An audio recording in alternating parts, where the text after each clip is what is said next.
हरियाणा के गुरुग्राम में नई शिक्षा नीति के कार्यक्रम में शामिल हुए सीएम पुष्कर सिंह धामी। कहा, युवाओं को आत्मनिर्भर बनाने में नई शिक्षा नीति मील का पत्थर साबित होगी।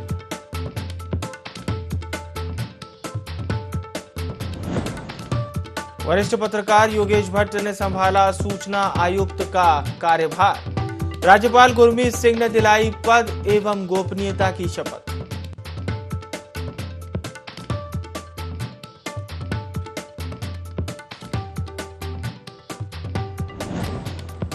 नियुक्ति की मांग को लेकर धरने पर बैठे विधानसभा से बर्खास्त कर्मचारी। पुलिस से हुई झड़प, 2 महिला कर्मचारी गिरफ्तार।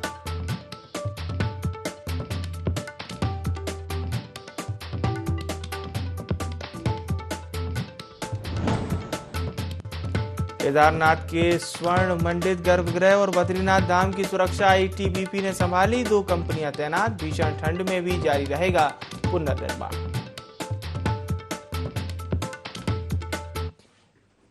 नमस्कार, देवभूमि लाइव में आप सभी का बहुत स्वागत है। आपके साथ मैं हूं विवेक पांडे। खबरें उत्तराखंड की। लैंसडाउन विधायक दिलीप रावत ने एक बार फिर पर्यटन विकास से संबंधित गतिविधियां न होने पर नाराजगी जताई है। उनका कहना है कि पौड़ी जिला पर्यटन की दृष्टि से विकसित नहीं हो पाया है। सरकार ने जो पर्यटन की दृष्टि से नए क्षेत्र बनाने की घोषणा की थी वो सारे अधूरे पड़े हैं। उसमें सबसे महत्वपूर्ण पौड़ी जिले का लैंसडाउन क्षेत्र है, क्योंकि यहाँ सरकार को कई पर्यटन से संबंधित विकास योजना के प्रस्ताव मिले हैं, लेकिन आज तक कोई काम नहीं हो पाया। विधायक ने कहा कि सरकार को नए पर्यटन क्षेत्र विकसित करने चाहिए ताकि लोग इन पर्यटक क्षेत्रों में आ सके। उन्होंने कहा कि लैंसडाउन में एक झील का प्रस्ताव सरकार को दिया जा चुका है, लेकिन उस पर अभी तक काम नहीं हो पाया।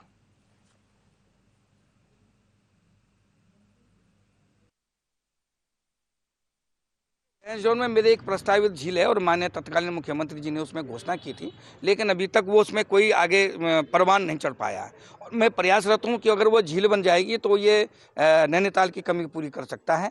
और इसके साथ साथ वहाँ पर आवासीय व्यवस्था और नई जगह एक वाटरफॉल का मैं वहाँ पर निर्माण कर रहा हूँ, तो सरकार अगर ध्यान दे तो उससे भी लोगों को आकर्षित किया जा सकता है। तो ऐसी चीज़ें हैं कि जिनको नया व्यवस्था करके हम आगे लोगों पर्यटकों को आकर्षित कर सकते हैं। लैंसडाउन में पर्यटक बहुत संख्या में आ रहे हैं और मैं समझता हूं कि आगे इसका और भी भविष्य है।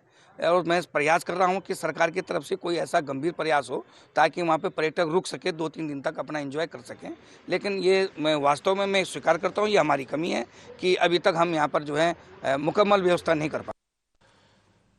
उत्तरकाशी में 25 दिसंबर तक तहसील दिवस मनाया जा रहा है, जहां जिलाधिकारी अभिषेक रुहेला की अध्यक्षता में जिला शिक्षा और प्रशिक्षण संस्थान ग्रामीण की तमाम ग्रामीणों की समस्याओं को सुनेगा।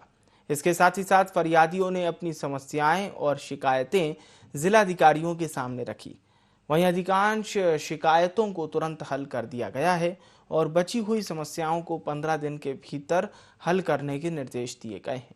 जहां जिलाधिकारी ने कहा कि देश के पूर्व प्रधानमंत्री स्वर्गीय अटल बिहारी वाजपेयी की जयंती के अवसर पर सुशासन सप्ताह मनाया जाएगा और साथ ही साथ लोगों को तमाम सरकार की जन कल्याणकारी योजनाओं की जानकारियां दी जाएंगी और लोगों की समस्याओं को भी जल्द दूर किया जाएगा।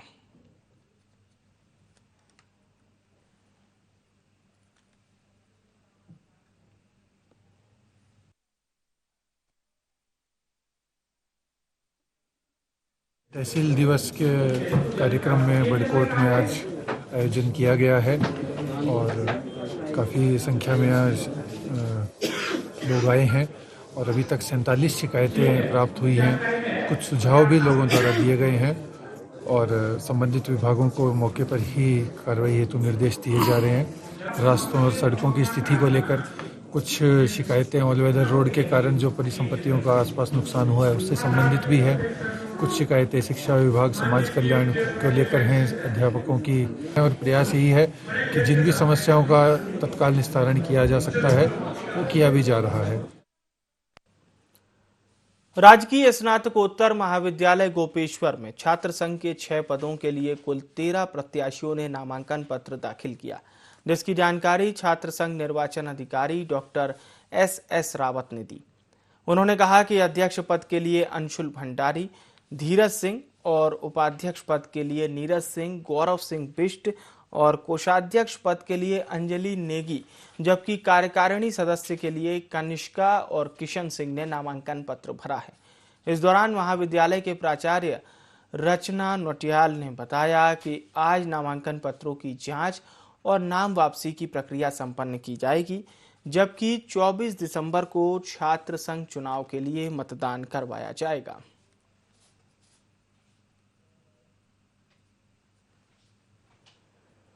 और चलिए खबरों में आगे बढ़ते हैं और बात करते हैं खटीमा की। यहां अधिकारियों और सामाजिक कार्यकर्ताओं की एक बैठक का आयोजन किया गया, जिसमें आगामी शीतलहर को ध्यान में रखते हुए भारतीय रेड क्रॉस सोसाइटी की एसडीएम रविंद्र बिष्ट, उत्तराखंड किसान आयोग के उपाध्यक्ष राजपाल सिंह, चेयरमैन विमल कुमार और डॉक्टर वीपी सिंह सहित तमाम कार्यकर्ता मौजूद रहे। इस दौरान बेसहारा गरीबों और जरूरतमंदों को कंबल, गर्म कपड़े, रैन बसेरा आदि मुहैया कराने के विषयों पर चर्चा की गई। इसके साथ ही साथ यह निर्णय लिया गया कि शीतलहर के प्रकोप से कोई अनहोनी घटना न हो, इसका ध्यान रखा जाएगा, जिसमें सामाजिक संगठनों, प्रतिनिधियों के साथ ही साथ प्रशासन का भी पूरा सहयोग रहेगा। इस दौरान राष्ट्रपति पुरस्कार से सम्मानित गंगा जोशी का स्वागत अभिनंदन भी किया गया।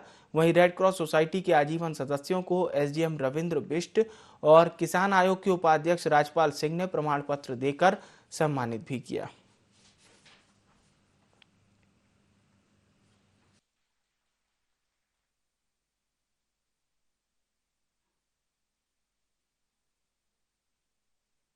नए सदस्य बने हैं और हमारी माननीय मैडम जोशी मैडम, जिनको भी राष्ट्रपति अवार्ड मिला है, आदरणीय एसडीएम साहब के द्वारा, मेरे द्वारा इनको सम्मानित भी किया गया, इनका अभिनंदन किया गया खटीमा में। और रेड क्रॉस का जो मिशन है आगे, क्योंकि समय समय पर रेड क्रॉस की पूरे इंटरनेशनल, अंतर्राष्ट्रीय लेवल पर जो सेवा भाव है, उसको आगे बढ़ाने के लिए हमारे विमल भाई ने प्रयास किया कि कुछ लोग और जुड़ें, ताकि इस जो सर्दी का मौसम आ रहा है, शीतलहर चलेगी, उसमें कोई भी व्यक्ति ठंड से ना इस दुनिया से विदा हो। उसके लिए कंबल की व्यवस्था, अलाव की व्यवस्था, छोटे बच्चों के लिए शूज़ की व्यवस्था, उनकी स्वेटर की व्यवस्था, ये करने का प्रयास किया जा रहा है। इसमें बहुत बड़ा सहयोग हमारे एसडीएम साहब का है, हमारे साथियों का है, तो इसके लिए बहुत अच्छा प्रयास है। मैं इनको बधाई देता हूँ कि समय समय पर ऐसा प्रयास करके समाज में एक जागृति पैदा की जाएगी, समाज को बचाया जाएगा। यहाँ पर जो हमारे निचले इलाके हैं उनमें शीतलहर शुरू हो गई है, तो इसी के सिलसिले में रेड क्रॉस द्वारा जो उनके द्वारा सुविधाएं प्रदान की जाती है ज़रूरतमंद लोगों को, उनको अलाव की व्यवस्था करवाना तथा कंबल वितरण करवाना, जो निसहाय लोगों को रैन बसेरे में व्यवस्था करवाना,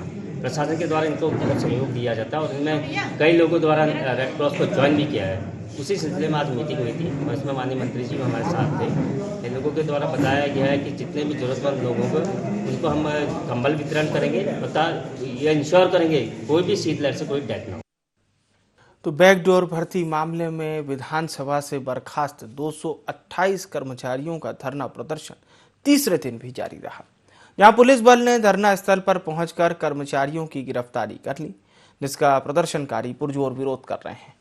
इन तमाम लोगों का कहना था कि कोटिया कमेटी की रिपोर्ट के मुताबिक 2001 से 2021 तक सभी 396 नियुक्तियों को अवैध और अनियमित माना गया है, तो फिर 2016 के बाद हुई 228 नियुक्तियां ही सिर्फ क्यों अवैध मानी गई, जिसको लेकर ये तमाम कर्मी विधानसभा अध्यक्ष रितु खंडूड़ी भूषण के इस्तीफे की भी मांग कर रहे हैं। और ये तमाम मांगे पूरी न होने पर इन्होंने आत्मदाह करने की चेतावनी भी दी है।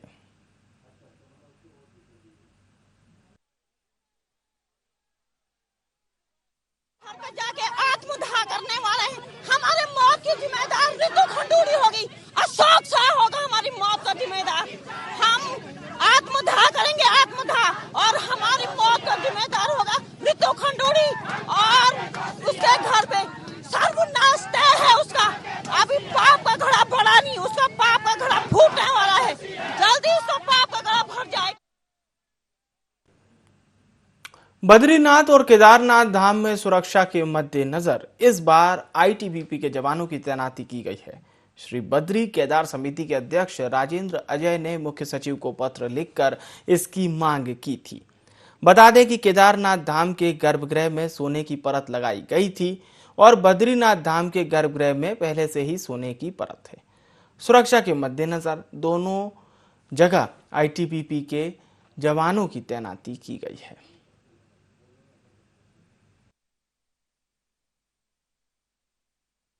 केदारनाथ धाम में जो गर्भगृह है को इस वर्ष हमने स्वर्ण मंडित करा दिया था, तो उस लिहाज से वहाँ पर सुरक्षा की दृष्टि से ठोस उपाय करने की जरूरत थी।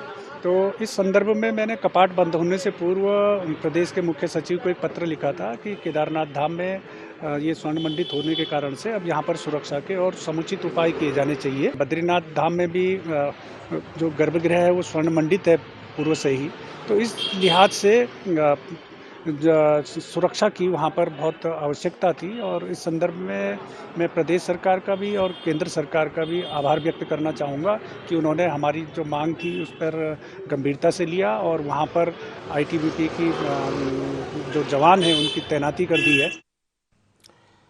हल्द्वानी में छात्र संघ चुनाव को लेकर सुगबुगाहट तेज हो गई है। 24 दिसंबर को होने वाले मतदान को लेकर नामांकन प्रक्रिया शुरू हो गई। कुमाऊं की सबसे बड़ी यूनिवर्सिटी में एबीवीपी और एनएसयूआई प्रत्याशियों ने अपना अपना नामांकन भरा, तो वहीं छात्र नेता जीत को लेकर वादे और दावे करने में लगे हुए हैं। बता दें कि 24 दिसंबर को ही चुनावी परिणामों की घोषणा की जाएगी, साथ ही 25 दिसंबर को शपथ दिलाई जाएगी।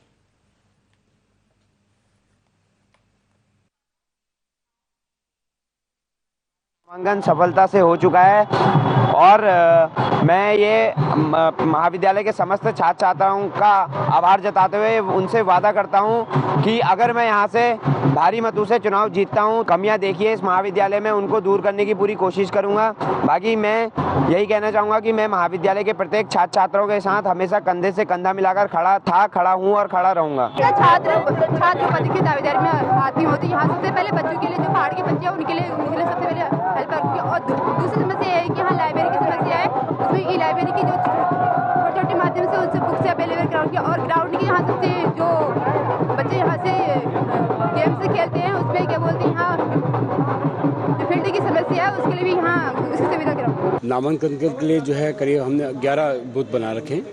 अध्यक्ष, उपाध्यक्ष जो है, सचिव, संयुक्त सचिव वगैरह, कोषाध्यक्ष वगैरह, कुल जो है 11 बूथ हैं।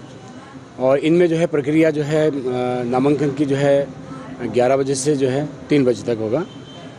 कल जो है नाम वापसी, उसके बाद जो है वैधता जांच होगी और उसके बाद ही जो है प्रत्याशियों की जो है पूरी लिस्ट जो है उपलब्ध कराई जाएगी।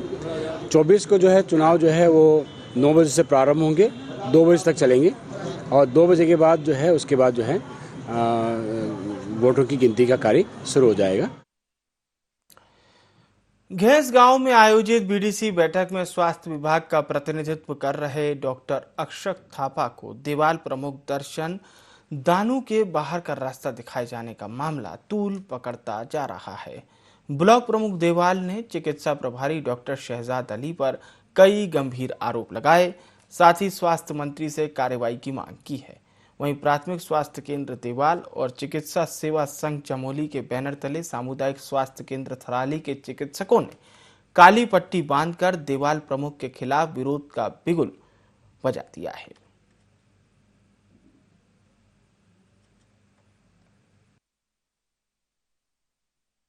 मीटिंग हुई थी, उसमें डॉक्टर अक्षत स्वास्थ्य विभाग देवाल का प्रतिनिधित्व करने के लिए वहां पर गए थे। जैसा कि उन्होंने बताया कि वो पूर्ण तैयारी के साथ गए थे, लेकिन उन्हें बिना सुने, उनसे कोई क्वेश्चन किए बगैर उन्हें भरी सभा से बाहर किया जाना ये एक दुर्भाग्यपूर्ण है और ये पूरे स्वास्थ्य विभाग के साथ एक गलत व्यवहार है। इससे पूरा स्वास्थ्य विभाग अपने को अपमानित महसूस कर रहा है और इसी के उसमें हम प्रांतीय चिकित्सा संघ चमोली के बैनर तले अपना काली पट्टी बांधकर विरोध प्रदर्शन कर रहे हैं और आगे देखते हैं जो भी उनका निर्णय होगा संघ का, उसके अनुरूप जो भी उनका निर्देश होगा उसी के अनुरूप करेंगे। थराली में देवाल के डॉक्टर्स ने काली पट्टी बांधकर विरोध किया। दरअसल बीते दिनों घेस में आयोजित बीडीसी बैठक में स्वास्थ्य विभाग के एक चिकित्सक को बाहर का रास्ता दिखा दिया गया था, जिसके बाद से डॉक्टर्स में आक्रोश है। देवाल प्रमुख दर्शन दानू ने प्राथमिक स्वास्थ्य केंद्र के चिकित्सा प्रभारी डॉक्टर शहजाद अली पर कई गंभीर आरोप लगाए और स्वास्थ्य मंत्री को ज्ञापन देकर कार्रवाई की मांग की है। वहीं चिकित्सकों पर कार्रवाई न होने पर प्रदर्शन की चेतावनी दी।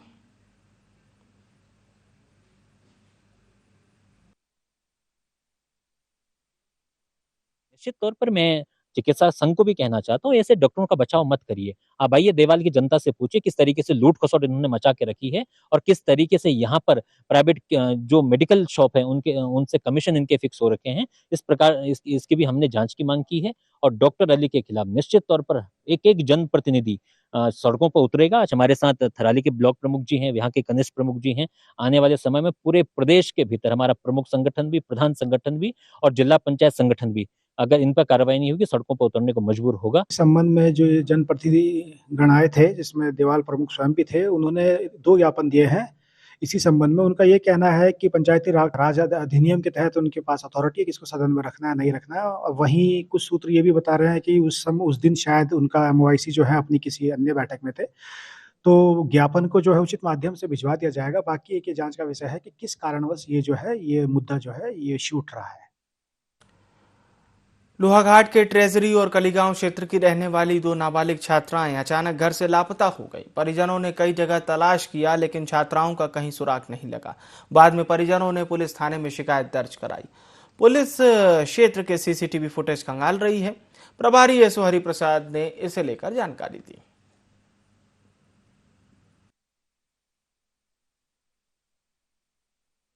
क्षेत्र से 2 नाबालिग लड़कियों के गुम होने के संबंध में हमें तहरीर प्राप्त हुई है और तत्काल हमने इसमें मुकदमा दर्ज कर लिया है, इनकी गुमशुदगी दर्ज करी है। जांच शुरू करते हुए जो कस्बे क्षेत्र के सारे हम लोग CCTV फुटेज देख रहे हैं और हमारे सर्विलांस में भी मोबाइल नंबर लगाए गए और जल्द ही हम इनकी ढूंढ खोज कर बरामद कर लेंगे।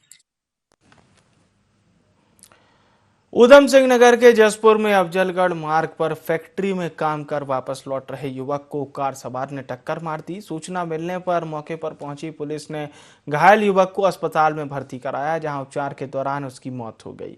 पुलिस ने मर्ग कायम कर शव PM के लिए भिजवा दिया है।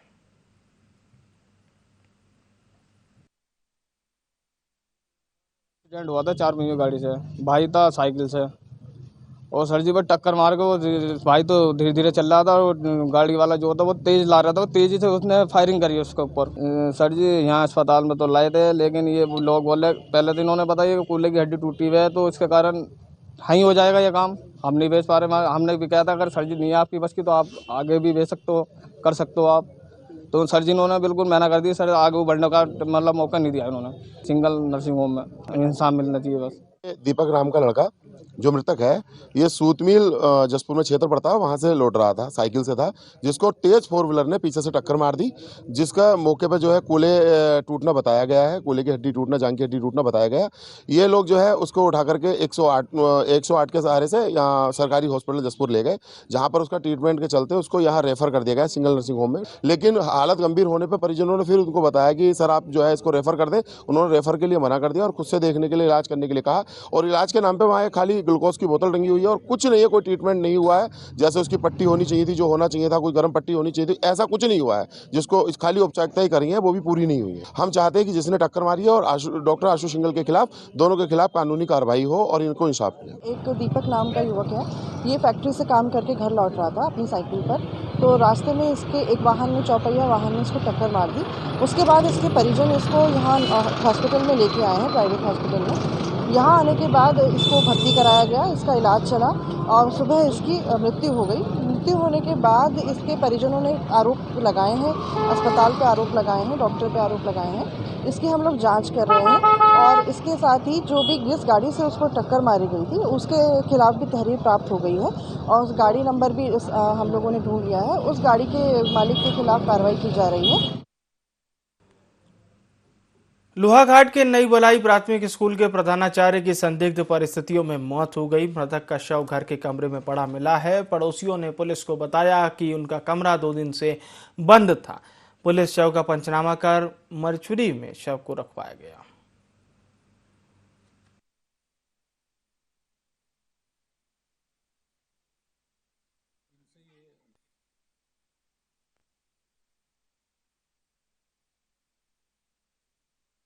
लगभग 2-3 दिन से ये नहीं दिखाई दिए, तो आज जो है इनके द्वारा इनके दरवाजे पर जाकर जब दरवाज़ा खटखटाया तो इनके द्वारा दरवाज़ा नहीं खोला गया।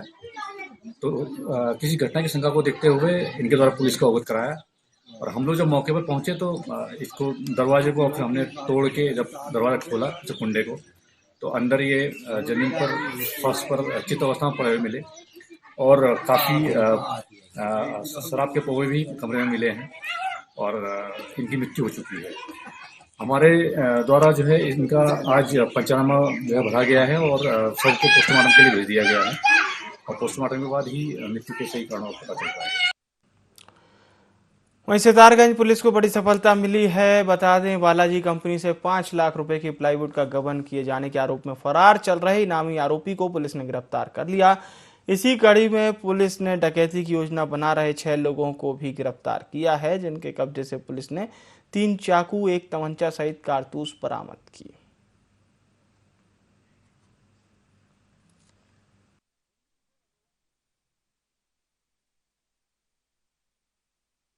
आपराधिक घटनाओं की रोकथाम के लिए लगातार यहाँ पर विभिन्न प्रकार के अभियान चलाए जा रहे हैं। इसी के दौरान जो है चेकिंग के दौरान 6 अभियुक्तों को गिरफ्तार किया गया और ये अभियुक्त जो हैं डकैती की योजना बना रहे थे और इनके पास से 2 असलाह बरामद हुए हैं। मतलब टोटल 5 असले बरामद हुए हैं, जिसमें 2 एक कट्टे हैं और 3 चाकू और साथ में इनके पास चोरी और नकब लगाने का सामान भी बरामद हुआ है। और इस प्रकार के अरेस्टिंग से निश्चित रूप से जो आपराधिक घटनाएं हैं उनमें कमी आएगी और बाकी इनके आपराधिक इतिहास की जानकारी की जा रही है और इसी प्रकार से आगे भी अभियान ये लगातार चलता रहेगा। और थाना सितारगंज की पुलिस जो है सीओ किच्चा साहब के नेतृत्व में बहुत सराहनीय कार्य ये किया गया।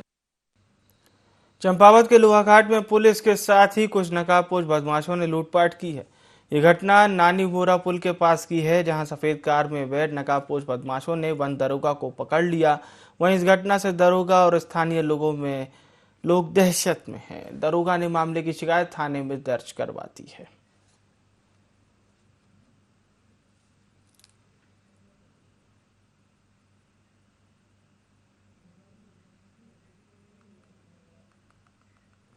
और फिलहाल के लिए देवभूमि लाइव में इतना ही। मुझे आने विवेक को दीजिए इजाजत। नमस्कार।